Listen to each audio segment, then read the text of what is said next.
দর্শক স্বাগত জানাচ্ছি টিভিএন 24 নিউজ নেটওয়ার্কের নিয়মিত আয়োজন দি ফিউজ অনুষ্ঠানে। আপনাদের সাথে আছি আমি ইহসান জুয়েল। আমরা প্রতি মঙ্গলবার গেহি অ্যান্ড অ্যাসোসিয়েটসের বিশেষজ্ঞ আইনজীবীদের আপনাদের সামনে নিয়ে আসি।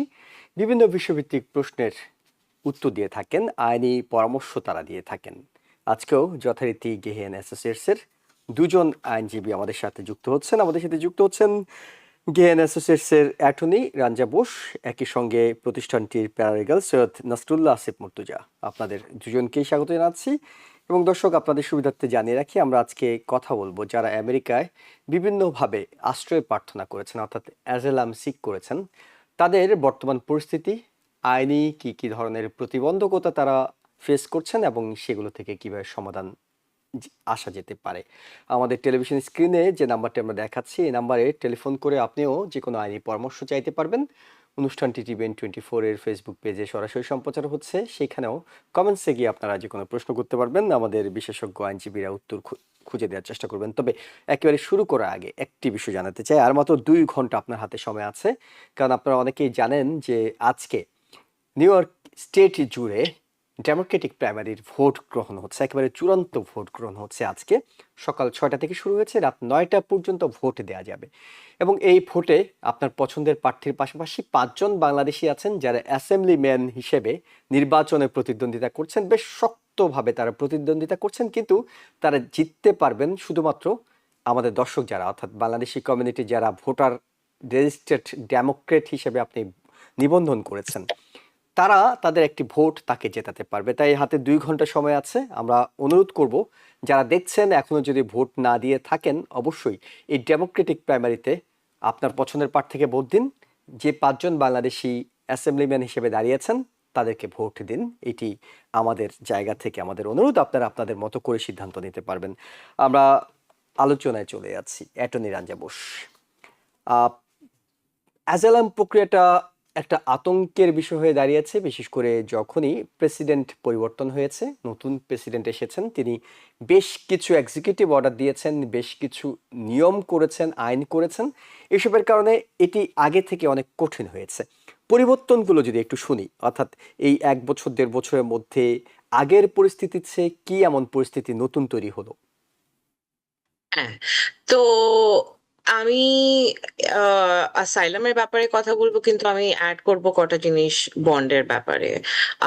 লাস্ট জবে থেকে নতুন অ্যাডমিনিস্ট্রেশন এসছে, তখন থেকে কত কত চেঞ্জ হয়েছে, অনেক চেঞ্জ হয়েছে। অ্যাজ ইমিগ্রেশন লয়ার আমরা প্র্যাকটিসে অনেক চেঞ্জ দেখছি।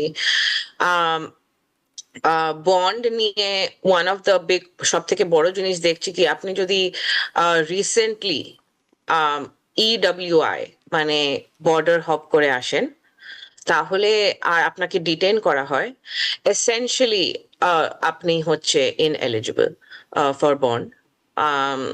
তো এটা হচ্ছে একটা মেন আমরা ডেভেলপমেন্ট দেখছি।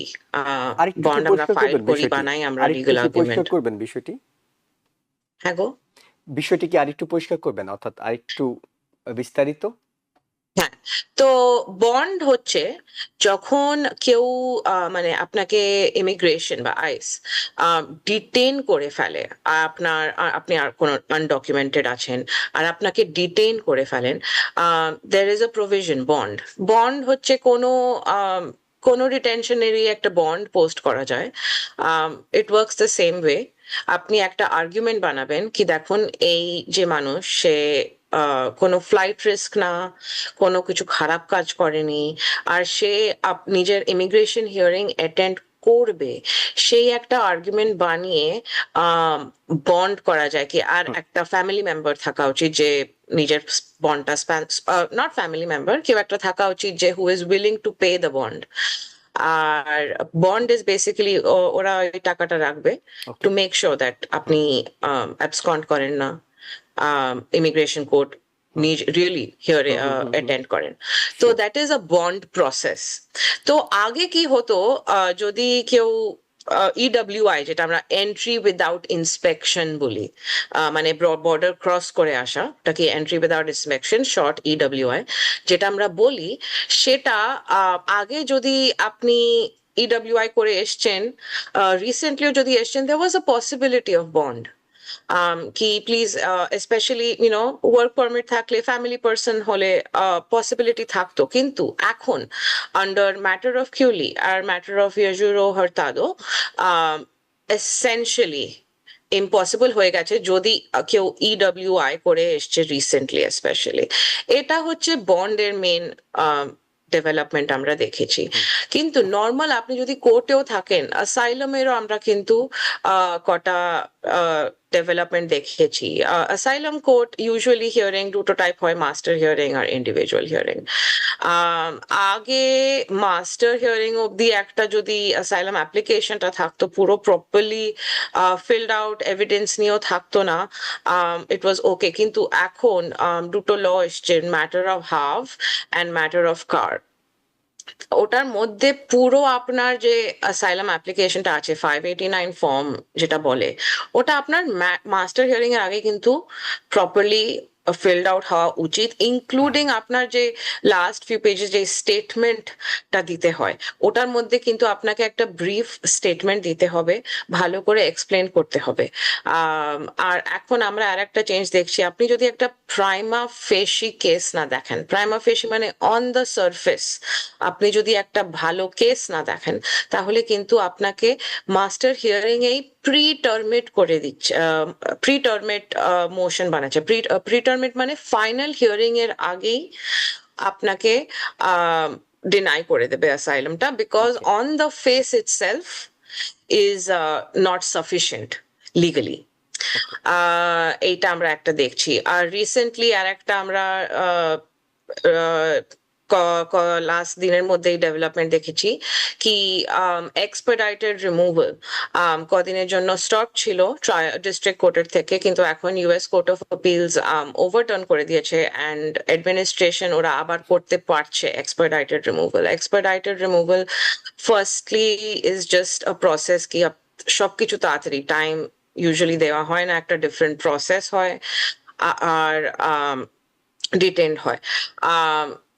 কিন্তু ওই প্রসেসটা ডিস্ট্রিক্ট কোর্ট মাঝখানে বন্ধ করে দিয়েছিল, কেননা ট্রাম্প অ্যাডমিনিস্ট্রেশন একটা এক্সিকিউটিভ অর্ডার দিয়েছিল যেটা এক্সপেডাইটেড রিমুভালটা স্প্রেড করে দিয়েছিল nation wide. Normally it is only used at the borders to turn people way, কিন্তু এখন ওরা আবার রিমুভাল ওই প্রসেসটা করতে পারবে। তো আমরা এক্সপেক্ট করতে পারি অনেক ফিউ ইস্যুস গোয়িং ফরওয়ার্ড। অনেক ধন্যবাদ। অনেকগুলো বিষয় আমরা পরিষ্কার হয়েছি। একজন দর্শক আছে, দর্শকের টেলিফোনটি আমরা নিতে চাই। দর্শক, আপনার প্রশ্নটি করুন। সালাম আলাইকুম। ওয়ালাইকুম আসসালাম, প্রশ্নটি করুন। আমি ইমিগ্রেশনের ব্যাপারে একটু কথা বলতে চাই ম্যামের সাথে জি। আপনাদের মাধ্যমে। জি, উনি শুনতে পাচ্ছেন, প্রশ্ন করুন। জি, আমি প্রশ্ন করতেছি, আমি 2024-এর সেপ্টেম্বরে আমার এক ছেলে আমার ওয়াইফের জন্য অ্যাপ্লাই করছি। আমার রিসিভ লেটারটা আসছে, তো এখন পর্যন্ত ইয়েটা আসে না, অ্যাপ্রুভাল লেটার আসে না। প্লাস আমি অনলাইনে চেক করি, তখন দেখাইতেছে প্রসেসিং অবস্থায়, প্রসেসিং দেখাইতেছে। অলমোস্ট 2 বছর হয়ে গেছে, এখনো আমি রিসিভ লেটারটা পাই, অ্যাপ্রুভালটা পাননি। অ্যাপ্রুভাল লেটারটা পাই না। তো এখন একটু যদি আমি কিছু বলতো যে বা কতদিন সময় লাগবে, কি অবস্থা সেটা জানার জন্য। জি, ধন্যবাদ আপনাকে। অ্যাটর্নি রাঞ্জা বোস 2 বছর ধরে তিনি স্ত্রী এবং সন্তানের জন্য আবেদন করে রেখেছেন। ডিপেন্ড করে এটা অনেক, ওরা US citizen, green card holder. যদি ইউএস সিটিজেন হয় ইউজুয়ালি প্রসেসটা একটু তাড়াতাড়ি হয়। গ্রিন কার্ড হোল্ডার হলে আপনাকে নিজের Citizen, প্রায়োরিটি তিনি ডেটটা citizen। দেখতে হবে। প্রায়োরিটি ডেটটা গিয়ে দেখতে হবে ভিসা বুলেটিনে। আর আপনার ক্যাটাগরি F2 থাকবে, F1 বা F2। ওই ক্যাটাগরিটা আপনার দেখে আপনার কোন প্রায়োরিটি ডেট ওইটা দেখতে হবে। আমি অ্যাজিউম করছি আপনার ওয়াইফ অ্যান্ড চাইল্ড হচ্ছে বাংলাদেশে, হুম হুম। তো ওই জন্য একটু প্রসেসটা অন্যরকম হয়, একটু টাইম লাগে। তো 1.5 years এক্সপেক্টেড। নর্মাল অ্যাডজাস্টমেন্টের জন্য 1.5 years ইউজুয়ালি লাগে। এখনো তো 2 বছর পুরো হয়নি, সেপ্টেম্বরে হয়তো 2 বছর হবে। এর মধ্যে কোন একটা খবর হয়তো তার কাছে আসতে পারে, অর্থাৎ অ্যাপ্রুভাল লেটার হয়তো আসতে পারে। সাধারণত যতটুকু সময় লেগেছে এটা স্বাভাবিক, এটা লাগে সবার, এই তো বলছেন আপনি। ওকে, আমরা একটু সৈয়দ নাসরুল্লাহ আসিফ মন্তুজা আপনার কাছে যাই, যেটি অ্যাটর্নি রাঞ্জা বুশের সাথে আমরা আলাপ করছিলাম যে কি কি পরিবর্তনগুলো এসেছে অ্যাজালাম অ্যাপ্লিকেশন যারা করে রেখেছেন তাদের ক্ষেত্রে। তিনি বলছিলেন বন্ডের কথা, তিনি বলছিলেন যে কেসটাকে পুরো ডিটেলস লিখে দেওয়ার একটা বিষয়, অর্থাৎ মাস্ট ফাইনাল হিয়ারিং এর আগেই কেসটা পুরো লিখে দিতে হবে। আমি একটু আপনার কাছে জানতে চাই, এই যে মানে যখনই একজন কেউ অ্যাপ্লাই করছেন অ্যাজালামের জন্য, আগে আমরা দেখতাম যে পুরো কেসটা হয়তো তিনি লিখেননি, তিনি হয়তো অল্প কিছু লিখেছেন, হিন্টস দিয়েছেন। এখন কি আপনাদের পরামর্শ কিংবা অ্যাটর্নি রাজা বোস কি বলতে চাইছেন যে মানে শুরুতে যখন অ্যাপ্লিকেশনটা করবেন তখনই পুরো ডিটেলসটা লিখে দেবেন, একবারেই লিখে ফেলবেন, এরকম কিছু, নাকি সুযোগ আছে পরে দেয়ার? আম, জি, ধন্যবাদ জুল ভাই। যেভাবে মিস অ্যাটর্নি রঞ্জা বোস বললেন যে আগে যেটা হতো যে আমরা পরবর্তীতে এটাকে সাপ্লিমেন্ট করতে পারতাম, সবকিছু একবারে দেওয়া দরকার ছিল না। আমরা আগে কিছু দিতাম, তারপর সময় সময় আমরা অন্যান্য এভিডেন্স গুলো কালেক্ট করে বা হয়তো আমরা অনেক সময় স্টেটমেন্টকেও আমরা অ্যামেন্ড করতে পারতাম।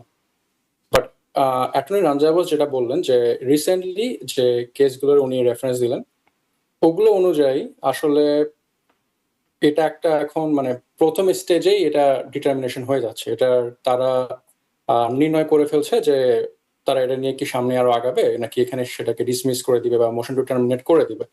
মানেটা হচ্ছে যে শুরুতেই এখন অ্যাজালাম অ্যাপ্লিকেশন গুলো আরো খুব সতর্কতার সাথে করতে হবে, বিশেষ করে স্টেটমেন্ট বা যেটাকে আমরা অ্যাফিডেভিট বলি, এটাকে কোনোভাবেই অসম্পূর্ণ রাখা যাবে না বা ভবিষ্যতের জন্য ফেলে রাখা যাবে না।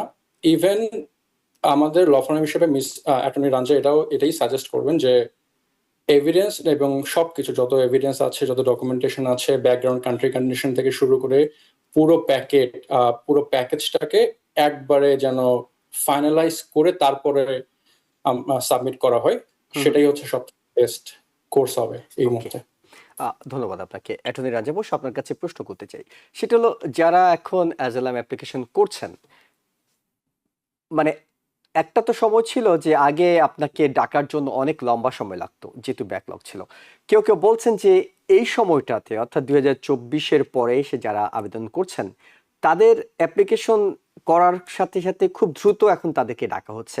মানে আপনাদের অভিজ্ঞতা কি বলে, এখন কি খুব আগে আসলে আগে পাবেন ভিত্তিতে হচ্ছে, নাকি যারা অনেক আগে করেছে তাদেরকে ডাকছে? কাদেরকে ডাকছে আসলে? ঠিক বলেছেন।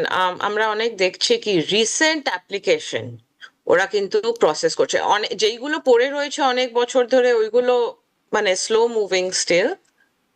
বাট নতুন যে অ্যাপ্লিকেশন গুলো ওরা হয়তো একটা সিস্টেম ক্রিয়েট করেছে, নতুন অ্যাপ্লিকেশন গুলো কিন্তু ওয়ার্ক পারমিট মানে এলিজিবল হওয়ার আগেও আমরা কিন্তু দেখে ফেলছি ওরা অ্যাসাইলাম ইন্টারভিউ এর জন্য ডাকছে। আচ্ছা, তো সেই ক্ষেত্রে এটা শুধু মানে অ্যাসাইলামের জন্য না, but a lot of other kinds of applications 3 মাসে ইন্টারভিউ চলে আসছে। অর্থাৎ 3 মাসের মধ্যে একটা ফাইনাল সিদ্ধান্ত দিয়ে দিচ্ছে আপনি কি আসলে থাকতে পারবেন, ওরা অ্যাকসেপ্ট করছে অথবা অ্যাকসেপ্ট করছে না, এরকম একটি It is, পরিস্থিতি তৈরি I করছে। think, a part of the same effort by the administration to expedite, মানে expedite তাড়াতাড়ি করে ফেলা, কেন এত ব্যাকলগ সিস্টেম, হুম হুম। সিস্টেমটা at the end of the day it is backlog, so I think they are trying to process things in a quick way. তাহলে রেজাল্টটা কি দেখছেন আপনাদের অভিজ্ঞতা থেকে? এই যে দ্রুত করে ফেলা হচ্ছে, 3 মাসের মধ্যে করে ফেলা হচ্ছে, বেশিরভাগ ক্ষেত্রে কি নেগেটিভ রেজাল্ট আসছে, নাকি মানে আগের মতোই যদি স্ট্রং কেস থাকে তাহলে সেটি অ্যাপ্রুভ হচ্ছে, যদি আপনার কেসটা দুর্বল হয় তাহলে সেটি অ্যাপ্রুভ হচ্ছে না, নাকি তাড়াহুড়া করতে গিয়ে খুব দ্রুত রিফিউজ করা হচ্ছে? না, তারা আই উড নট সে কি তাড়াহুড়ো করা করছে। আমি অনেক অ্যাসাইলাম অফিসে অনেকক্ষণ বসে থাকি, কেননা ওরা নিজের টাইম নেয়। They take their own time with each applicant. Approval again depends on the case. এরকম নাকি approval হচ্ছে না। Legal change যেইগুলো হয়েছে ওইগুলোর জন্য তো ওদের adhere করতে হবে অফিসার্সদের। But other than that, procedural process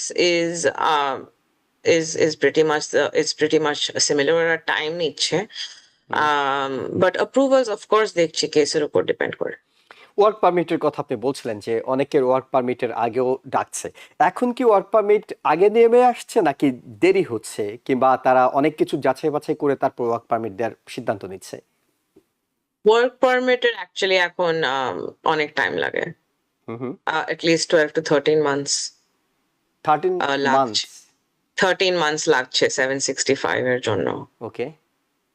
আহ, তো ওই জন্য আহ, অনেক অ্যাপ্লিকেন্ট অ্যাপ্লাই করে, কিন্তু ওদের ওয়ার্ক পারমিট এলিজিবিলিটি বা অ্যাপ্লাই করলো বাট আসার আগেই অ্যাসাইলাম ইন্টারভিউটা চলে আসে। ওকে, তার মানে এই ওয়ার্ক পারমিট পাওয়ার ক্ষেত্রে অনেক জটিলতা তৈরি হয়েছে, আগে থেকে অনেক লেন্দি হচ্ছে বিষয়টা, এই তো। আহ, ওরা টাইম নিচ্ছে প্রসেস করতে, হুম হুম। আম, কিন্তু রিয়েলি কেসের উপর অ্যাগেন ডিপেন্ড করে। আপনি যদি একটা ভীষণ ইজি কেস হয়, হুম হুম। কোনো কমপ্লেক্সিটি নেই, আমি গ্রিন কার্ড অ্যাপ্লিকেশনের জন্য বলছি, হুম। তো সেই কেসে ওদের একটা ইনসেনটিভ আছে কি ইজি ডুয়েবল কেসগুলো ওরা তাড়াতাড়ি প্রসেস করে দিক, কেননা ওদের ওদের অ্যাপ্রুভাল একটা গ্রান্টটা বেড়ে যায়। জি, এইটা হ্যাঁ, একদিক দিয়ে ভালো, একদিক দিয়ে ভালো এর জন্য যে অনেক দিন আপনাকে অপেক্ষা করতে হচ্ছে না, আপনি খুব দ্রুত সিদ্ধান্ত পাচ্ছেন। অনিশ্চয়তা যেটাকে আমরা আনসার্টেনিটি বলি সেটার দিকে যেতে হচ্ছে না। একজন দর্শক আছেন টেলিফোনে। দর্শক, আপনার প্রশ্নটি করুন। দর্শক, আপনার প্রশ্নটি করুন। টেলিভিশনের সাউন্ডটি অফ করে দিয়ে আপনি প্রশ্নটি করুন। আসসালামু আলাইকুম। জি, ওয়ালাইকুম আসসালাম, আমরা শুনতে পাচ্ছি, প্রশ্ন করুন। হ্যাঁ, আমি আমি মহসিন বলছি। আমার এক আত্মীয় পলিটিক্যাল অ্যাসাইলাম নিয়েছেন, 5-6 মাস হয়েছে নিচ্ছি। তো ওনার ওয়ার্ক পারমিটটা চলে আসছে। তো 6 মাস হয়েছে করছি, 6 মাস সেই ধরনের ওয়ার্ক পারমিট চলে আসছে, সোশ্যাল সিকিউরিটিও চলে আসবে। এই ক্ষেত্রে ওনার কি তাড়াতাড়ি ইন্টারভিউতে কল করার সম্ভাবনা আছে নাকি, এইটা আমরা একটু জানতে চাই। ওকে, অ্যাটর্নি রাঞ্জে বোস, মানে ওনার সোশ্যাল সিকিউরিটি চলে আসবে, ওয়ার্ক পারমিট চলে আসছে, 6 মাসের মধ্যে সবকিছু হয়েছে। উনি কি ওই দ্রুত যাদেরকে ডাকা হচ্ছে, তাড়াতাড়ি যাদেরকে ডাকা হচ্ছে, তাদের মধ্যে তিনিও পড়ছেন কিনা? রিয়েলি ডিপেন্ড করে অফিসের ওপর, অনেক জিনিসের উপর ডিপেন্ড করে। There is no way to say. Okay, এটি আসলে নিশ্চিত করে বলতে পারছেন না, অ্যাটর্নিও বলতে পারছেন না, এবং এটি নিশ্চিত করে বলা সম্ভব নয় কবে নাগাদ তাকে ডাকতে পারে। তবে সাধারণত এখন খুব যারা অ্যাপ্লাই করছে তাদেরকে খুব দ্রুত ডেকে একটা সিদ্ধান্ত দেওয়ার চেষ্টা করছে। ওটা আরেক কেসের উপর ডিপেন্ড করছে, সেটাও কেসের উপর ডিপেন্ড করছে, কেসের উপর ডিপেন্ড করে। যে ওনার কেসটা কতটা স্ট্রং, কতটা উইক, সেসবের উপরে। যদি কমপ্লেক্স কেস হয় একটু টাইম লাগে, কেননা রিভিউ করার টাইম থাকে, কিন্তু ইজি কেস হলে ওরা তাড়াতাড়ি শেষ করে দেয়, কেননা ওদের ইজি গ্রান্ট গুলো বেড়ে যায়। ওকে, আরেকজন দর্শক আছেন। দর্শক, আপনার প্রশ্নটিও নিতে চাই, প্রশ্ন করুন। হ্যাঁ, আমি ইতি ব্রঞ্জ থেকে বলছিলাম। জি। তো আমি এখানে 2019 থেকে অ্যাসাইলামে আছি। বাংলাদেশে আমার 19 বছর, না সরি 21 ইয়ার্স এর একটা মেয়ে আছে। তো ও কি এখন বাংলাদেশ অ্যাম্বাসিতে ভিজিট বিষয়ে দাঁড়াতে পারবে কিনা? জি, এটি খুবই গুরুত্বপূর্ণ একটি প্রশ্ন। অর্থাৎ যদি আপনি অ্যাজাইলাম অ্যাপ্লিকেন্ট হয়ে থাকেন, আপনার পরিবারের কোনো সদস্য তারা ভিজিট ভিসাতে আমেরিকাতে আসতে চাইতে পারবেন কিনা, চাইলে সেটি অ্যাপ্রুভ করা হয় কিনা? হ্যাঁ, তো ভিজিট ভিসার, যখন ট্যুরিস্ট ভিসার অ্যাপ্লিকেশন আপনি করেন, তো তখন একটা ইন্টারভিউর জন্য ডাকেন, তখন একটা জিনিস দেখতে চাইছে ওরা, আপনার কি লাইকলিহুড আছে আপনি ওয়াপাস মানে ফেরত আসবেন নাকি না বাংলাদেশে। হুম। তো ওইটা দেখার জন্য ওরা ডিফারেন্ট ডিফারেন্ট ফ্যাক্টরস কনসিডার করে। ফর এক্সাম্পল, ওরা কনসিডার করবে আপনার বাংলাদেশে ফ্যামিলি আছে, কাজ আছে, বাড়ি আছে। আপনি যদি এইগুলো সব দেখাতে পারেন, আম, ওরা হয়তো, কেননা ওদের লাইকলিহুডটা বেড়ে যায় কি আপনি ফেরত চলে আসবেন। হ্যাঁ। কিন্তু আপনার মা হচ্ছে অ্যাসাইলাম ক্লেম করেছে USA, it can be a negative factor, can be, may be, not, I am not, মানে বলছি না কি হবেই হবে, hmm hmm. But it is possible. Okay, এবং এরকম অনেকে আসছেন, অর্থাৎ পরিবারের কোনো একজন সদস্য যদি অ্যাজাইলাম করেও থাকেন, তবে অন্য সদস্যকেও ভিজিট ভিসায় আসতে দেওয়া হচ্ছে। এটি নির্ভর করে আপনার বাংলাদেশি কন্ডিশনটা কি। তারা যেটি অ্যাটর্নি বলছিলেন যে তারা চেষ্টা করবেন এটি বোঝার যে আপনি ফেরত যাচ্ছেন, কোনো একটা ওয়েতে তারা যদি বুঝতে পারেন আপনি ফেরত যাবেন, অবশ্যই সেটি অ্যাপ্রুভ করে থাকেন। এটি নিয়ে কোনো সমস্যা হওয়ার কথা নয়। আমরা একটু আসিফ মন্ত্রী আপনার কাছে শুনি এই বিষয়টা নিয়ে, অর্থাৎ যারা আজরাইলিদের কোনো নিকট আত্মীয়, অর্থাৎ বাবা মা চাচা ফুফু সন্তান, তারা যদি আবেদন করেন তাদেরকে ওই ভিসা পাওয়ার সম্ভাবনা কতটুকু? জি, যেরকম আপনারা বললেন, অ্যাটর্নি রাঞ্জা বলল যে এটা আসলে আহ, এটাই দেখা হবে যে উনি যখন এই দেশে এসে পদার্পণ করবেন, এরপর ওনার কিরকম চান্সেস আছে যে উনিও সেই অ্যাজাইলাম অ্যাপ্লিকেশনের মধ্যে সামিল হবেন, হুম। বা উনি এখানে থেকে যাবেন, যেহেতু তার নিকট আত্মীয় অলরেডি এসে এখানে অ্যাজাইলাম ফাইল করেছেন। তো এখানে আসলে একটা কোশ্চেন মার্ক থেকে যায় যে বর্তমান প্রশাসনের যে নজরদারি আছে সেটা অনুযায়ী এটা নজরদারি থেকে যায় যে আসলে উনিও কি যে এই সেম ধরনের স্ট্র্যাটেজি নিয়ে কি আসছেন কিনা, বা যেহেতু উনিও নিকট আত্মীয়, হয়তো তাদের মধ্যে এরকম একটা প্ল্যান থাকতে পারে যে উনিও আসবেন, যেহেতু তার মা অ্যাজাইলি হিসেবে আছে, হয়তো পরবর্তীতে হতে পারে যে তার মাতাকে এই অ্যাজাইলাম পিটিশনের মধ্যে ইনক্লুড করে নিল, অ্যামেন্ড করে অ্যাজাইলাম অ্যাপ্লিকেশনকে, অথবা হয়তো মেয়েও এসে সেম অ্যাজাইলাম অ্যাপ্লিকেশন ফাইল করবে কিনা।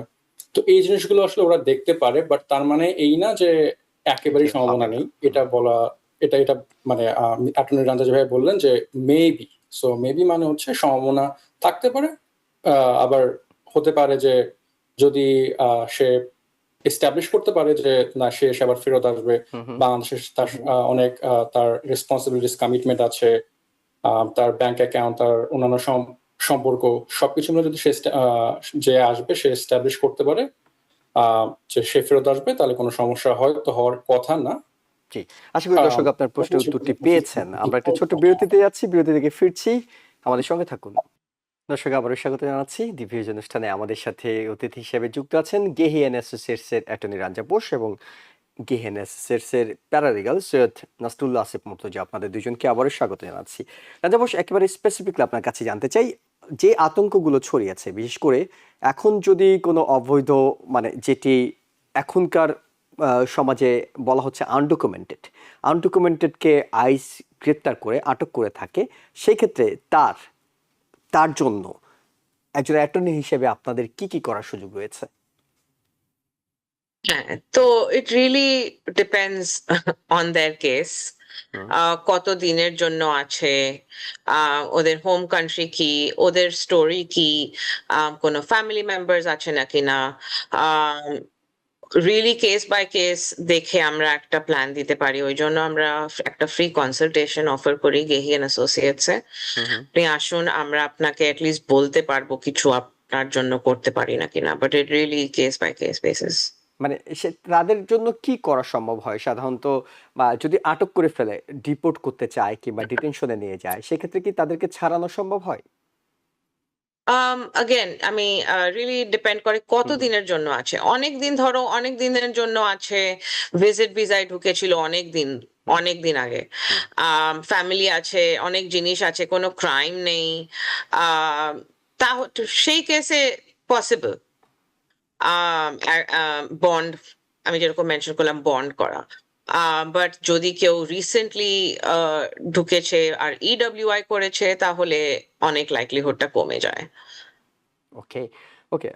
সৈয়দ নাসরুল্লাহ আসিফ মুর্তজা, আপনার কাছে একটু শুনি এই বিষয়টা, যাদেরকে আইস আটক করছে তাদের জন্য অ্যাটর্নি হিসেবে কি কি করার সুযোগ রয়েছে? আহ, আসলে এটাও যদি আমি একটু এক্সপ্লেন করতে যাই, রামজানের কথার সাথে আমি একটু যোগ করি, সেটা হচ্ছে যে কেস বাই কেস বেসিস হবে, এবং এটা আসলে একটা একটা কমপ্লিকেটেড ম্যাটারও হয়ে যায় যখন সে আইসি ডিটেনশন চলে যায়। আর সময়ের যে কথাটা মিস রাঞ্জা উল্লেখ করেছেন, যদি 10 বছরের বেশি ধরে কেউ এখানে থাকে, তাহলে তার ক্ষেত্রে যে যেটা উনি বলেছেন যে লম্বা সময় ধরে 10 বছর কন্টিনিউয়াস প্রেজেন্স নিয়ে যদি কেউ এখানে থাকে, এবং তাকে যদি আইস ইমিগ্রেশন কোর্টে যাওয়ার অনুমতি দেয়, সেক্ষেত্রে কিছু করা যেতে পারে। তো এখানে এটা কেস বাই কেসে আসলে ডিসাইড করা হবে। আর আইস ডিটেনশনে চলে যাওয়ার আগেই যেন তাকে প্রিভেন্টিভ মূলক, যদি তার কিছু কোনো অপশন থাকে, সেটা আই থিঙ্ক করা সব থেকে ভালো, যদি তার সাথে পরিস্থিতির সাথে আম, এটা কোইনসাইড করে। ওকে, এটা খুবই গুরুত্বপূর্ণ। অ্যাটর্নি রাঞ্জু বোস, মানে আগে থেকে প্রিভেন্টিভ কোনো কিছু করার কি সুযোগ আছে? প্রিভেন্টিভ আপনি যদি বলেন মানে আপনি যদি এখানে আসেন এই দেশে আছেন, আপনার ডকুমেন্ট নেই, কিন্তু মেবি আপনার আম, একটা আপনি ইউএস সিটিজেনের সাথে বিয়ে আছেন বা সামথিং, আপনার যদি রিলিফ থাকেন then you can apply to USCIS. Hmm hmm. কিন্তু আপনার যদি কোনো রিলিফ নেই দেন অবভিয়াসলি নো, কোনো অপশন নেই। ইট রিয়েলি আমি অলওয়েজ সাজেস্ট করবো আপনার লয়ারের কাছে একটা যান।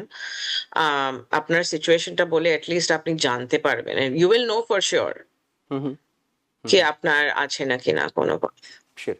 ওকে, অ্যাটর্নি রাঞ্জু বোস, আমরা এরপরে যে বিষয়টি আপনার কাছে জানতে চাই সেটি হলো যে আমরা বিরতির আগে আলোচনা করছিলাম, আপনি যখন কেসটা সাবমিট করবেন তখন আপনাকে একটা পুরো ঘটনা বর্ণনাটা দিতে হবে, কিংবা এখন যেটি হচ্ছে আমাদের যেহেতু অ্যাজালাইদের মধ্যে সবচেয়ে বেশি জনপ্রিয় কিংবা সবচেয়ে বেশি হয়ে থাকে যেটি পলিটিক্যাল অ্যাজাইলাম হয়ে থাকে, যখন কোনো একটি, আমরা যদি বাংলাদেশকে উদাহরণ হিসেবে বলি, বাংলাদেশে এ পার্টি ছিল, এ পার্টি চলে গিয়েছে, বি পার্টি এখন চলে এসেছে।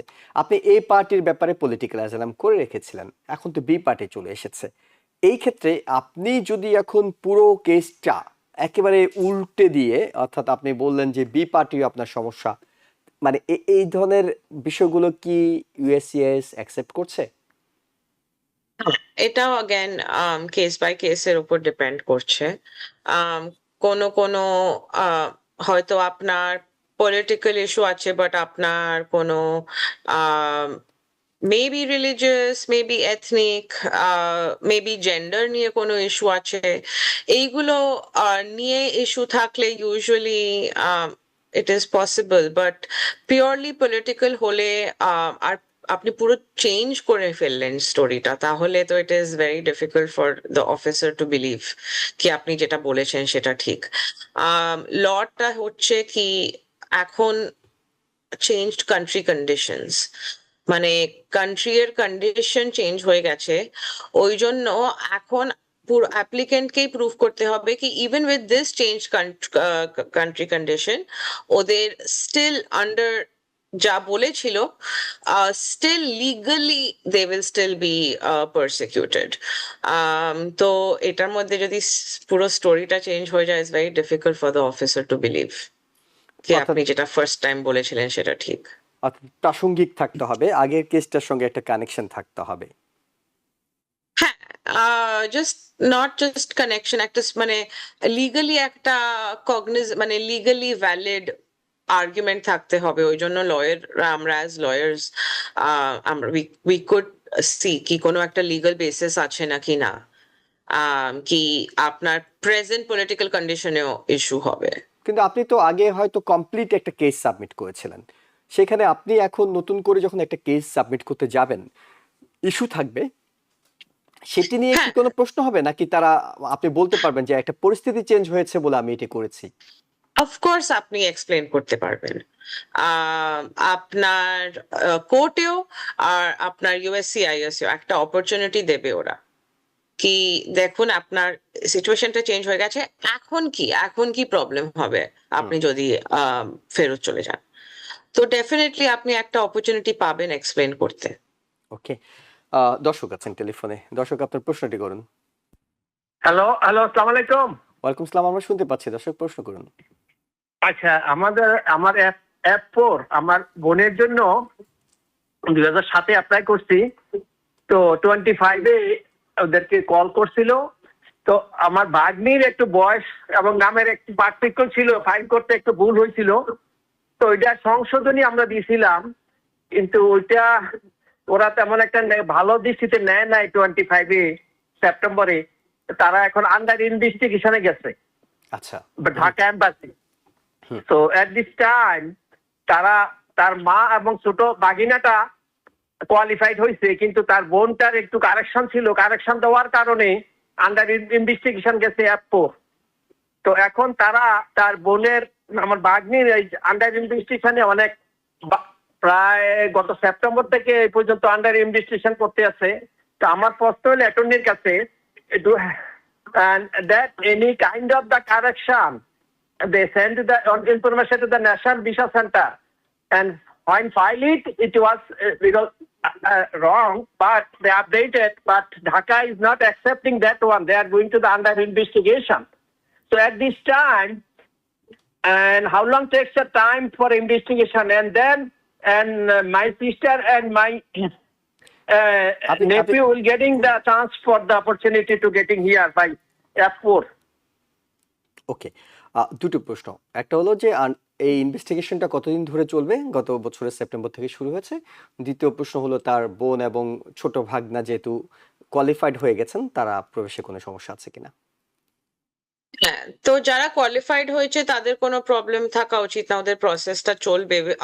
কোনো আন্ডার ইনভেস্টিগেশনও রিয়েলি ডিপেন্ড করে, হয়তো ডকুমেন্ট ওরা দেখতে চাইছে কি ডকুমেন্ট ঠিক না কিনা, বার্থ সার্টিফিকেট রিয়েল না কিনা। অ্যাডমিনিস্ট্রেটিভ ইস্যুতে ওরা আন্ডার ইনভেস্টিগেশন কখনো কখনো করে। আমি বলবো কি প্লিজ একটু ধৈর্য রাখুন, অ্যাটলিস্ট নেক্সট সেপ্টেম্বর অবধি, এই সেপ্টেম্বর অবধি, তারপর আপনি একটু ওদের ইমেল করতে পারেন।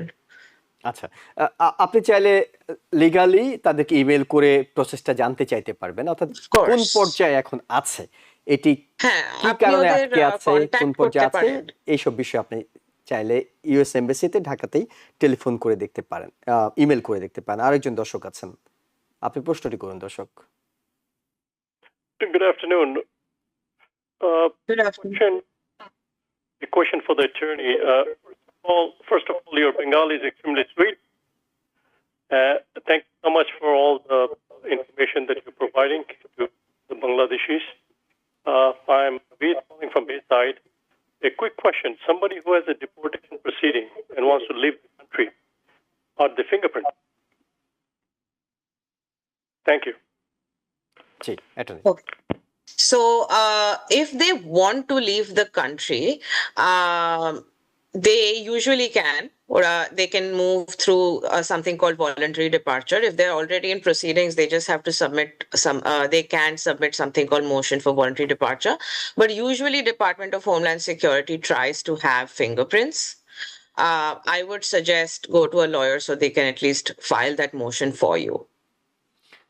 আশা করি দর্শক আপনার প্রশ্নটির উত্তর পেয়েছেন, যে অবশ্যই এই ক্ষেত্রে একজন আইনজীবীর সহায়তা নিলে আপনি খুব সহজে এই বিষয়গুলোর সমাধান করতে পারবেন। কারণ ফিঙ্গারপ্রিন্ট যেটুকু মনে হচ্ছে যে তিনি না দেওয়ার বিষয়ে আগ্রহী, যেহেতু সেলফ ডিপোর্ট করার বিষয়টা বলছেন, তো সেক্ষেত্রে মানে ভলান্টারি ডিপার্চারও there are conditions, মানে গিয়ে টিকিট দেখাতে হয়, পাসপোর্ট দেখাতে হয়, but definitely if they want to leave, they can safely leave the country by submitting a motion. Okay, paragraph Syed Nasrullah Asif Murtaza, এই বিষয়টা নিয়ে কেউ যদি সেলফ ডিপোর্ট করতে চান সেই ক্ষেত্রে কোনো আইনি বাধা তো নেই? না, সেক্ষেত্রে বরং কোনো খুশি আইনি হবেন বাধা নেই, তারা। বরং খুশি সেক্ষেত্রে হবেন। সরকারি উল্টো আপনাকে সহযোগিতা করবে, সব ধরনের সহযোগিতা আপনাকে তারা ডাক দিয়ে হয়তো মানে আপনাকে সব ধরনের ইনস্ট্রাকশন তারা দিয়েই দিবে। এবং আমি যতদূর জানি তাদেরকে হয়তো $1,000 করেও তাদেরকে হ্যাঁ, একটা প্রণোদনা দেওয়া সহায়তা হচ্ছে, একটা প্রণোদনা দেওয়া হবে। জি। একজন দর্শক প্রশ্ন করছেন আমাদের ফেসবুকে আপনাদের অনুষ্ঠানের নিচে, তিনি জানতে চাইছেন, ছোট ছোট প্রশ্ন, ছোট ছোট আনসার নেই। ইউএস সিটিজেনদের বাচ্চাদের জন্য অ্যাপ্লাই করলে এখন কত সময় লাগে অ্যাপ্রুভাল হতে? সিটিজেন বাচ্চাদের জন্য অ্যাপ্লাই করলে কতদিন সময় লাগে? এটা নেই। Usually বেশি টাইম লাগা উচিত না। That is one of the really, depending also on the age of the baby, তাড়াতাড়ি ওরা করতে চায়। Maybe 5-6 months max. জি, একটা প্রশ্ন। Really depend করে কেসের উপর। ওকে, হ্যাঁ, 5-6 মাস ম্যাক্সিমাম 5-6 মাস, হ্যাঁ হ্যাঁ হ্যাঁ, at least NVC প্রসেসিং শুরু হতে সবকিছু। একটি প্রশ্ন, স্যার সামনের মাসে আমার ওয়াইফের ইন্টারভিউ ডেট, কিন্তু আমার একটা 3 বছরের মেয়ে আছে, তার ইন্টারভিউ ডেট এখনো আসেনি, তার করণীয় সম্পর্কে জানতে চাইছেন। আমি সাজেস্ট করব, আমি অ্যাজিউম করছি এমবাসিতে হ্যাঁ, ইন্টারভিউ ডেট। হ্যাঁ, আমি সাজেস্ট করবো বাচ্চাকে আপনি যদি নিয়ে যেতে চান, আর আপনি একটা লেটার সাবমিট করতে পারেন কি একসাথে দুজনের করে দিন। I assume officer would also want to just speak to the child. তো আমি সাজেস্ট করবো আপনি নিয়ে যান বাচ্চাকে, মেবি একসাথে করে ফেলবে ওরা, বাচ্চার বয়স অনলি 3 ইয়ার্স, তো আই ডোন্ট অ্যাজিউম কি বাচ্চাকে একা ডাকবে ইন্টারভিউয়ের জন্য।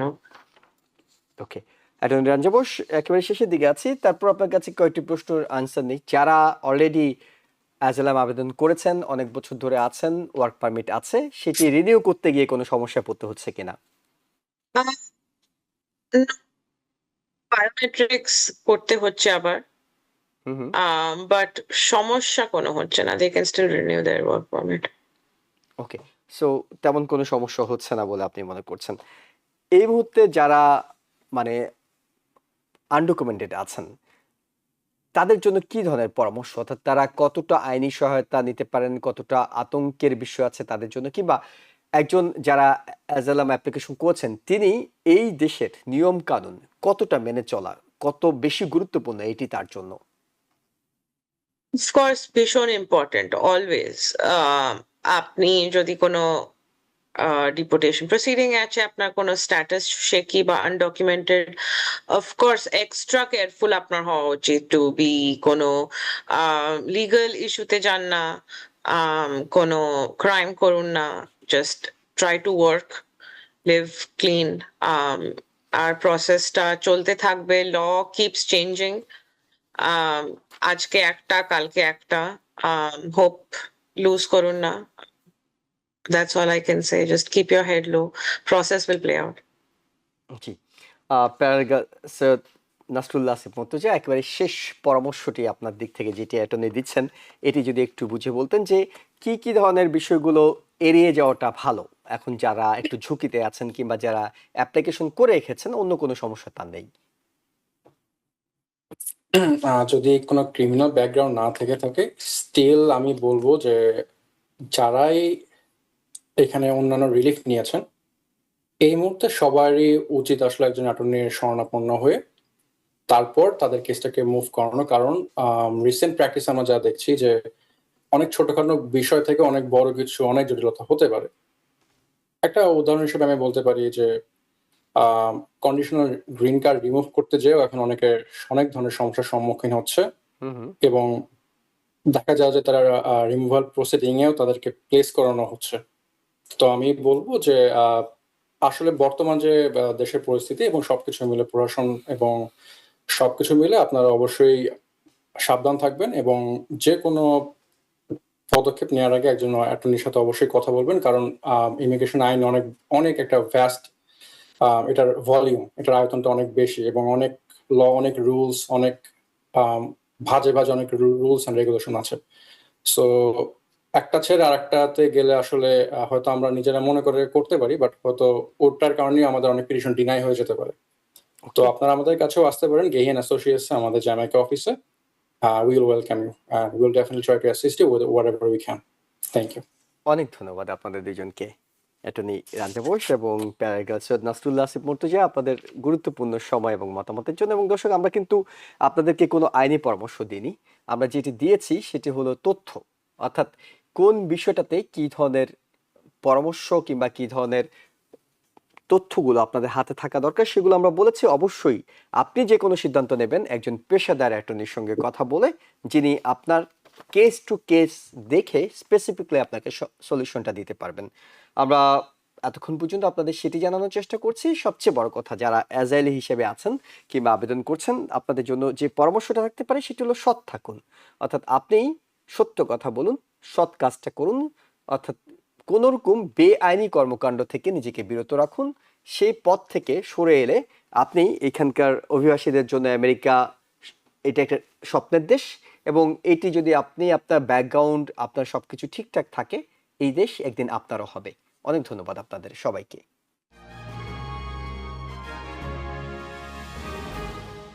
TBN 24 টেলিভিশন দেখতে আজই কল করুন 7187776556। লগ ইন করুন www.totalcablebd.com। নিউ ইয়র্ক থেকে সম্প্রচারিত TBN 24 টেলিভিশন বিশ্বজুড়ে বাঙালির কণ্ঠস্বর।